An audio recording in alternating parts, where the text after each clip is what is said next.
Hello बच्चों, let's read the question. The question says a wire of mass 100 gram is carrying a current of 2 ampere towards increasing x in the form of y is equal to x square in bracket minus 2m is less than or equal to x is less than or equal to plus 2m.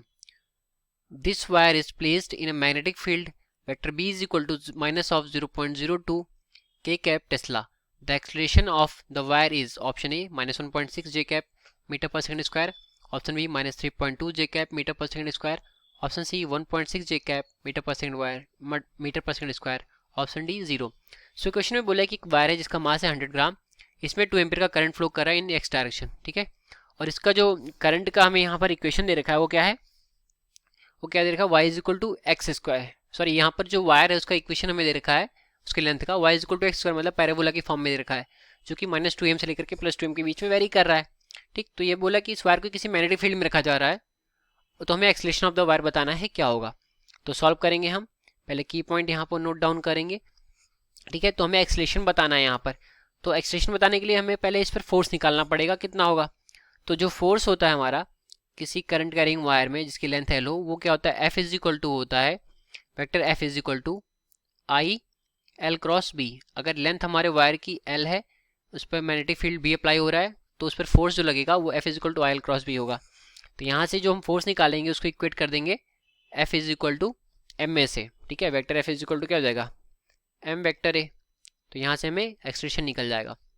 Okay, तो solve करेंगे हम, note down करेंगे. पहले यहाँ पर दे रखा है हमें पैराबोला का फॉर्म दे रखा है y is equal to x square. तो पहले गिवन डेटा नोट डाउन करते हैं. तो हमें क्या गिवन है, हमें यहाँ पर गिवन है वायर का वेट दैट इज 100 ग्राम, उसमें करंट फ्लो कर रहा है i is equal to 2 ampere. ठीक है, और यहाँ पर इक्वेशन दे रखा है वायर का y is equal to x square. ठीक, उसके बाउंड्री दे रखी है माइनस 2m से लेकर के प्लस 2m. ठीक है, मतलब ये एक्स एक्सिस पर वेरी कर रहा है. और यहाँ पर मैग्नेटिक फील्ड देखा है vector B is equal to minus of 0.02 के कैप टेस्ला. ठीक, इसका हम पहले कोऑर्डिनेट एक्सिस पर फिगर ड्रॉ करते हैं. ये हमारा वाई एक्सिस, ये हो गया हमारा एक्स एक्सिस. ठीक है, ये पैराबोला के फॉर्म में हमारा वायर है. ठीक, तो ये हो गया हमारा. अब इसका ये पॉइंट जो है ये माइनस 2m डिस्टेंस पर है, और ये वाला पॉइंट हमारा कितना है, प्लस 2m डिस्टेंस पर है. इसको हम नाम दे देते हैं a और इसको नाम दे देते हैं b. ठीक, ये हो गया वाई एक्सिस, ये हो गया एक्स एक्सिस. ठीक, एक्स एक्सिस हो गया, ये वाई एक्सिस हो गया. ओके, ये हमारा यूनिफॉर्म मैग्नेटिक फील्ड है. तब तो यहाँ पर जो हमारा मैग्नेटिक फोर्स लग रहा होगा इस पॉइंट पर, इसको हम ओ दे दें ए ओ बी पर, वो क्या हो रहा, ये मैग्नेटिक फोर्स जो हमारा स्ट्रेट वायर पर लगेगा जिसमें सेम करंट फ्लो कर रहा होगा, उस पर जो वायर फोर्स लगेगा और इस पर जो फोर्स लगेगा वो दोनों सेम होगा. तो इस कंडीशन में जो इस पर फोर्स लग रहा होगा, अभी हमने देखा है physical to I L cross B. तो यहाँ से vector F is equal to क्या हो जाएगा, vector F is equal to I L, इसकी कितनी है ए बी, इसकी जो लेंथ होगी वो ए बी हो जाएगी, ए बी, और जो हमारा मैग्नेटिक फील्ड होगा बी वो हो जाएगा. ठीक है, तो इसकी लेंथ हो गई A B cross magnetic field B. ठीक है, तो ए बी इसकी लेंथ कितनी होगी, अगर हम इसको एक्स एक्सिस में देखें तो टोटल लेंथ इसकी कितनी है, माइनस 2m इधर और प्लस 2m इधर, तो टोटल लेंथ इसकी 4m हो जाएगी. ठीक है, मतलब 4 मीटर का, और किधर एक्स एक्सिस के लॉन्ग स्ट्रेच्ड है, तो ये 4i हो जाएगा. तो हो गया i की वैल्यू यहाँ पर कितनी है 2 एम्पियर, ए बी हमारा हो जाएगा 4i कैप. ठीक है, इनटू मतलब क्रॉस मल्टीप्लाई बी हमारा कितना माइनस ऑफ 0.02 के कैप. ठीक है, 0.02 के cap.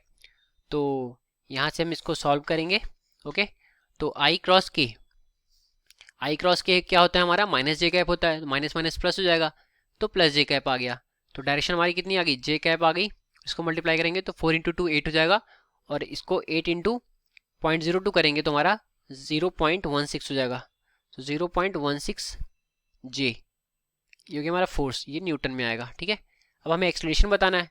Therefore A is equal to क्या हो जाएगा, vector F by M, vector F by M. तो ए की वैल्यू कितनी है 0.16 जे कैप. एम हमारा क्या स्केलर क्वांटिटी है, तो एम यहाँ पर कितना है 100 ग्राम. ठीक है, तो 100 ग्राम यहाँ पर दे रखा है, मतलब इसको किलोग्राम में कन्वर्ट करेंगे तो 0.1 किलोग्राम हो जाएगा. तो इसको सॉल्व करेंगे हम. ठीक है, इसको सॉल्व करेंगे हम, तो यहाँ से जो निकल करके आएगा वैल्यू हमारा 1.6 जे कैप मीटर पर सेकेंड स्क्वायर. ये हमारा एक्सलेशन आ गया. आंसर को अपने ऑप्शन से मैच करें तो हमारा जो ऑप्शन नंबर सी है वो हमारे सोल्यूशन से मैच कर रहा है। तो इस तरीके से हमारा जो ऑप्शन सी हो गया वो करेक्ट ऑप्शन हो गया, जो कि 1.6 जेकैब मीटर पर सेकंड स्क्वायर है। तो ये रहा हमारे इस क्वेश्चन का solution. I hope you understood it well. All the best. Thank you.